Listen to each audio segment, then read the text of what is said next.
मैं आज आपसे 11 अगस्त को जो ओवरसीज कन्वेंशन हुआ ब्रसल में, उसके मुतालिक कुछ वजाहत बयान करना चाहता हूं।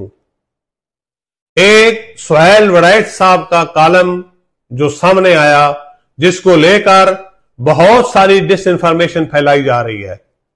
जिस कॉलम में यह कहा गया है कि मेरी 2 घंटे की फील्ड मार्शल सैयद आसिम मुनीर साहब से मुलाकात हुई है, कि मैं समझता हूं कि नाइंसाफी होगी, कि बहुत बड़ी ज्यादती होगी अगर इसको इस तरह बयान किया जाए। ये बिल्कुल सरासर गलत है, गलत बयानी है। ऐसी कोई मुलाकात नहीं हुई किसी भी सहाफी से जो 2 घंटे या छोड़ के 5 मिनट की बात भी हो।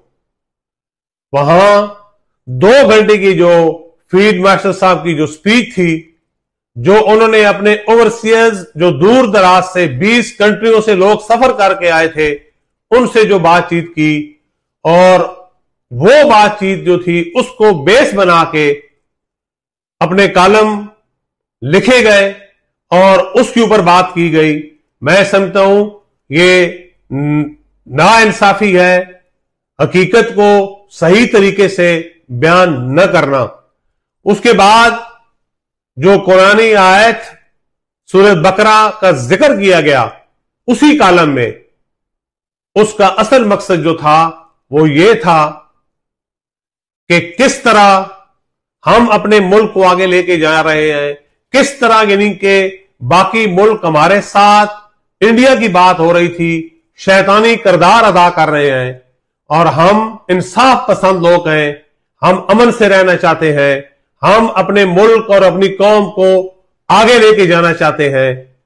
और जो खाने की बात हुई कि अंदर खाने के मेज पे हमारी डिस्कस हुई, वहां पे कम से कम भी 20 लोग वहां पे मौजूद थे। किसी किस्म की कोई इंटरव्यू वहां पे नहीं हुआ, किसी किस्म का कोई वहां पे ऐसा मुकालमा नहीं हुआ जिसको बेस बना के यह साबित किया जाए कि वहां पे मेरी लंबी गुफ्तगू हुई है, या उसको बेस बना के सामने लाया जाए। यह भी सरासर गलत और मैं समझता हूं गलत बयानी है।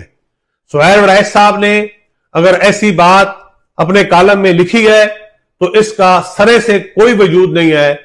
वहां पे सिर्फ यानी कि 10 मिनट का 15 मिनट का जो एक खाने का एक सिलसिला था, उसके बाद चीफ साहब ने, फील्ड मार्शल साहब ने अपने तमाम आने वाले ओवरसीयर्स को 600 लोगों के साथ 1 by 1 मसाफा किया, हैंड शेक किया, उनसे तस्वीरें बनाई, जिसकी ऑलरेडी जिंदा मिसाल है कि सब लोगों ने अपनी तस्वीरें फेसबुक पे और सोशल मीडिया पे शेयर की हैं। मैं ये आपको कैटेगोरिकली बताना चाहता हूं कि वहां पे जो भी मुलाकात थी वो सिर्फ ओवरसीयर्स के साथ और उनके साथ मुलाकात का जो मकसद था, अपने लोगों को एतमाद में लेना था, अपने लोगों को आगे कैसे लेके जाना है, उसकी बात हुई। किसी भी सहाफी से या सुहेल वड़ैच साहब से कोई मुतलक ऐसी बात नहीं हुई जिसको बेस बना के कॉलम लिखा गया है।